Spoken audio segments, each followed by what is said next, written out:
கிறிஸ்துவுக்குள் அன்பான பிரியமானவர்களே, இந்த செவ்வாய் மாலை ஆராதனையிலே உங்களை சந்திப்பதிலே நான் மிகுந்த சந்தோஷம் மகிழ்ச்சி அடைகிறோம். இன்னைக்கு இந்த 3வது செவ்வாய்க்கிழமையில உங்களை சந்திப்பதிலே மிகுந்த சந்தோஷம். ஆன்லைன்ல நேரலையாக பார்த்து கொண்டிருக்கிற உங்க யாவருக்கும் கர்த்தராகிய இயேசு கிறிஸ்துவின் நாமத்தில் வாழ்த்துகிறேன். கடந்த 15ஆம் தேதி வெள்ளிக்கிழமை இம்மானுவேல் காம்ப்ளெக்ஸ்ல 3வது தளத்துல வைத்து IM next gen IM TV நடத்தின லிபாவாரியா அப்படின்னு சொல்லி அந்த லைஃப் ஹார்ட் ஆஃப் லைன் என்கிற சொல்லி வாலிபர்களுக்கான ஒரு மீட்டிங்கை கர்த்தர் கூட இந்த பேட்ச் ஐஎம் நெக்ஸ்ட் ஜெனரேஷன் அப்படிங்கிற உங்களுக்கு இதை இடம் பெற்றிருக்கோம். அது நீங்களே நீங்க பார்த்துக்கோங்க. இதுதான் அந்த பேட்ச். இது வசனம் யூதா கோத்திரத்து சிங்கமும் தாவீதின் வேறொரு மாணவர் ஜெயம் கொண்டிருக்கிற என்ற வசனத்தின்படியாக இந்த ஐஎம் நெக்ஸ்ட் ஜென் அப்படிங்கிற சொல்லி இந்த வசன சர்ச்சை வெடித்தது. கடந்த ஆண்டுல 2014 444 கிறிஸ்தவர்களுடைய துன்புறுத்தல் அதிகமா இருந்தாலும் கடந்த ஆண்டுல 839% கிறிஸ்தவர்கள் துன்புறுத்தப்பட்டிருக்கிறாங்க சொல்லி இந்தியா அதுக்கு 11வது இடம் கிடைச்சிருக்கு. நீங்க தூங்காம விழித்திருந்து ஜெபிக்கணும். அவங்க எவ்வளவு விரோதமா கிறிஸ்தவர்களுக்கு எதிராக இந்த இப்ப ஆளுகிற அந்த பாஜக அரசுக்கு வன்மையாக இந்த ஊழியத்தின் சார்பா நான் கண்டிக்கிறேன். நிச்சயமாக அவங்க எப்படியாச்சும் ஒரு மனம் திரும்பணும், மனம் மாறணும்னு சொல்லி கருத்தாய் நீங்க ஜெபிக்கும்படியா போல அழைக்கிறோம். சரி, இன்னைக்கு நெட்டு சீக்கிரத்துல டவுன் ஆகுது, உங்களுக்கே தெரியும். இன்னைக்கு நம்ம ஆண்டுடைய வார்த்தைக்குள்ள போறோம். ஜபத்தில் போராட்டங்கிற தலைப்பில நான் வாசித்து ஆண்டுடைய வார்த்தையை கொடுத்து நான் வர்ஷிப் நடத்துவேன். ரோமர் 5:32 சொல்லுகிறார், நீங்கள் தேவனை நோக்கி செய்யும் ஜபங்களில் நான் போராடுவது போல நீங்களும் என்னோடு கூட போராட வேண்டும் என்று உங்களை வேண்டிக் கொள்ளுகிறேன் சொல்ற. ஜபங்களிலே போராடி ஜெபிக்கணுமா? கர்த்தரை நோக்கி ஊக்கமாய் ஜெபிக்கணும். ஜபங்கள் போராடுகின்ற போல நீங்களும் என்ன பண்ணுங்க, என்னோடு கூட சேர்ந்து போராடுங்க என்று அப்போஸ்தலனாகிய பவுல் தன்னுடைய ஜீவியத்தை முன்வைத்து சொல்லுகிறார். பரலோக ராஜ்யத்தினுடைய பலவந்தமா இருக்கிறது கர்த்தரா வார்த்தையை சொல்லுகிறார். ஆனா பலவந்தம் பண்ணுகிறவர்கள் அதை சுதந்திரித்துக் கொள்வார்கள் என்று வேத வசனம் நமக்கு சொல்லுகிறது. பல பரிசுத்த ஜீவியத்திற்காகவும் ஜப ஜீவியத்திற்காக என்ன செய்கிறார்னா, நாம் போராடி ஜெபிக்க வேண்டியது மிகவும் அவசியம்.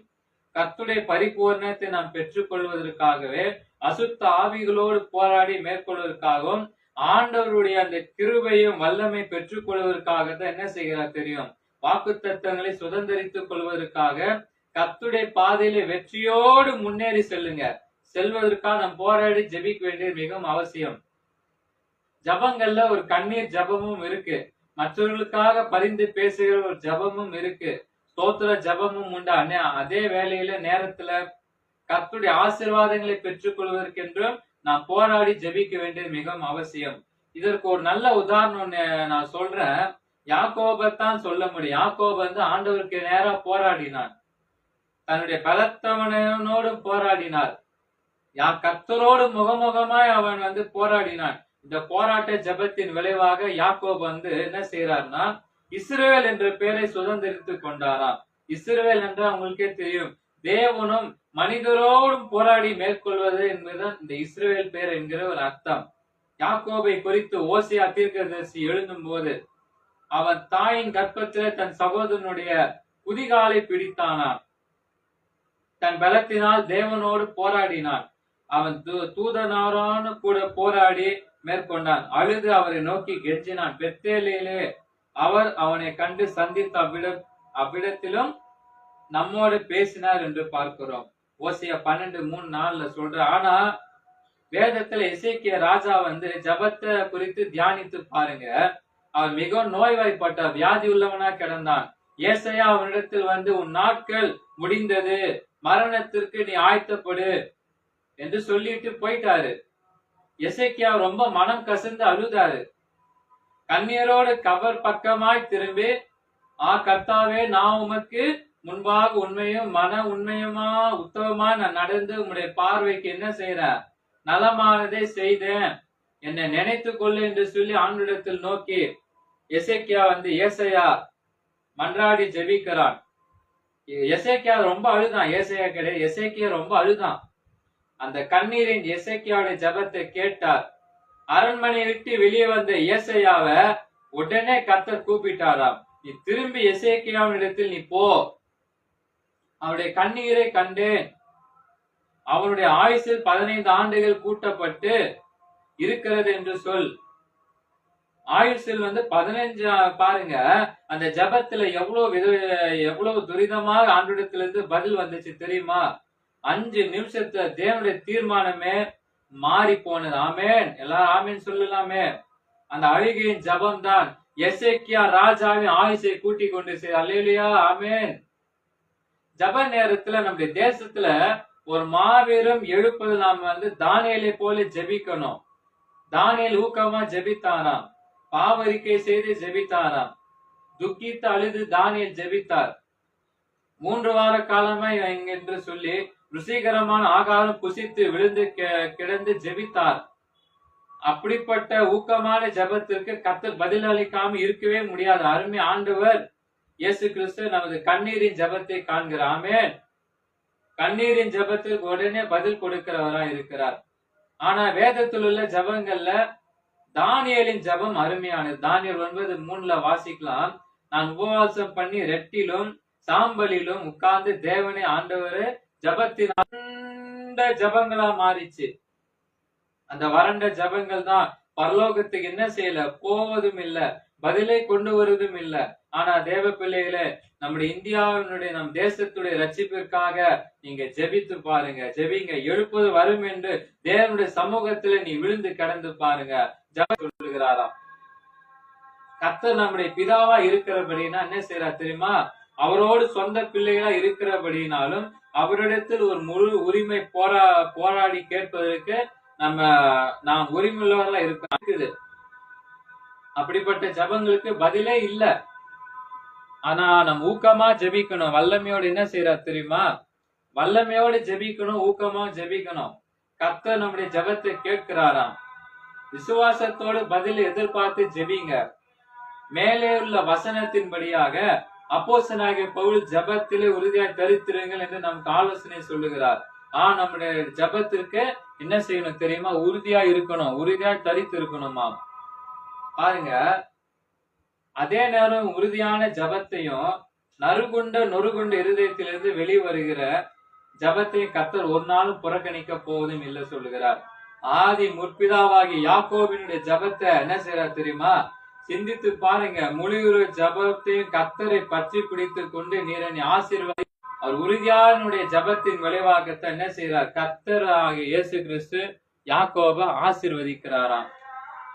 ஆசீர்வதித்தார். இஸ்ரவேல் என்ற பெயரையும் கொடுத்தார். அது மட்டுமல்ல, அவரது சகோதரனோடு ஒப்புரவாகும்படியாக கர்த்தர் அருள் செய்தார். ஆனா எலியாவின் ஜபத்தை நீங்க பார்த்தீங்கன்னா, எலியாதபடிக்கு அவன் கருத்தாய் ஜபம் பண்ணினான். அப்போ என்ன நடந்தது தெரியுமா உங்களுக்கு? 3 வருஷமும் 6 மாதம் பூமியில மழையே பெய்யல.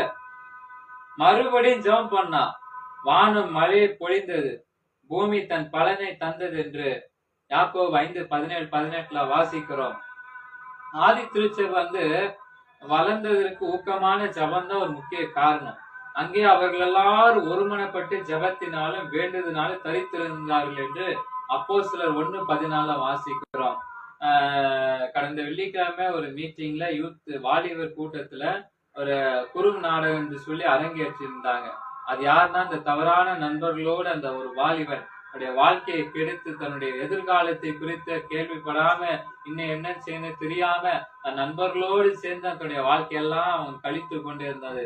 அதனால எனக்கு ஒரே உருக்குலைஞ்சிச்சு. யாரை குறித்து இதை போட்டிருப்பாங்க அப்படின்னு நான் யோசித்து பார்த்தது, அருமையான ஒரு மார்ச் 12ஆம் தேதி ஒரு வாலிபன், ஒரு இளைஞன், அதனுடைய ஒரு இளைஞனுடைய மரணத்தை குறித்து தான் விவரித்து சொல்ல. அவன் 2 இடத்துல அவர் படிக்க வாய்ப்பு கொடுத்தாலும் அந்த சரியா அந்த வாய்ப்பை பயன்படுத்தி கொள்ளாமல் இருந்தாலும் ஆனா தவறான நண்பர்களோடு சேர்ந்து தன்னுடைய வாழ்க்கை எல்லாத்தையும் கெடுத்து பெற்றோரான எதிர்காலம் குறித்து கவலைப்படாம நண்பர்களோடு தான் என்னுடைய இதுவாச்சு அப்படிங்கிற தன்னுடைய எல்லா வாழ்க்கையெல்லாம் அவன் மேல கழித்து போட்டு அந்த மொபைலுக்கு அடிமையாய், அந்த இந்த ரீல்ஸுக்கு அடிமையாய், இந்த மோகத்திலிருந்து அடிமையாய், குடிப்பழக்கத்திலிருந்து அடிமையாய், இவ்வளோ இந்த வாலிபர்கள் இந்த குடிப்பழக்கத்துல அடிமையா இருக்கிறாங்க உங்களுக்கே தெரியும். ஆனா அதனாலும் தெரியல. ஆனா நாங்க என்னன்னு செய்யல, திடீரென்று அந்த வாலிபர் வந்து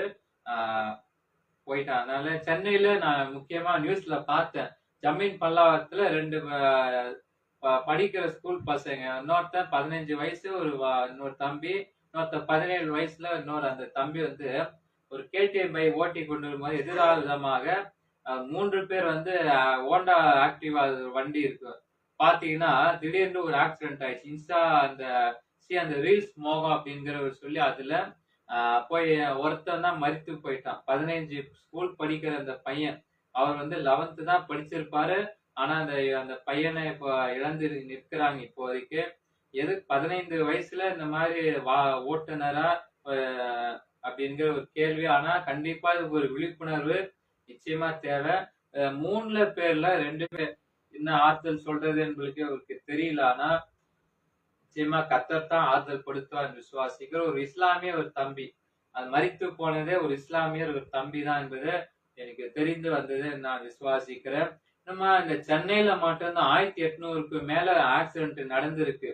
அது 2வது இடத்துல இருந்து 1700 அப்படின்னு சொல்லி 1700 சித்தம் நிச்சயமாக நிறைவேறுக்கு நான் விசுவாசிக்கிறேன். பாத்தீங்கன்னா அந்த நேற்றைக்கு அந்த கமெண்ட் இவ்வளோ எனக்கே அதை பார்த்தப்போ பயங்கரமான ஒரு கோபம். இந்த பாஜக எம்எல்ஏ பேசின அந்த வார்த்தை, கிறிஸ்தவர்களை தாக்கினால் 11 லட்சம் பரிசு என்று சொல்லி போய் வெளியில அறிவிச்சிருக்கிறார். நாடு முழுக்க இந்த இந்தியா முழுக்க பயங்கர சர்ச்சை வெடித்தது. கிறிஸ்தவர்கள் எல்லாரும் கொந்தளித்து போனாங்க அந்த விஷயம். அவர் பார்த்து என்ன சொன்னார் தெரியுமா? கிறிஸ்தவர்கள் வந்து மலைப்பாம்பு என்று கூப்பிடுறார். அப்புறமா அனுமதிக்கப்படாத இடங்கள்ல சபை இடிக்கணும் என்று அவர் நினைக்கிறார்.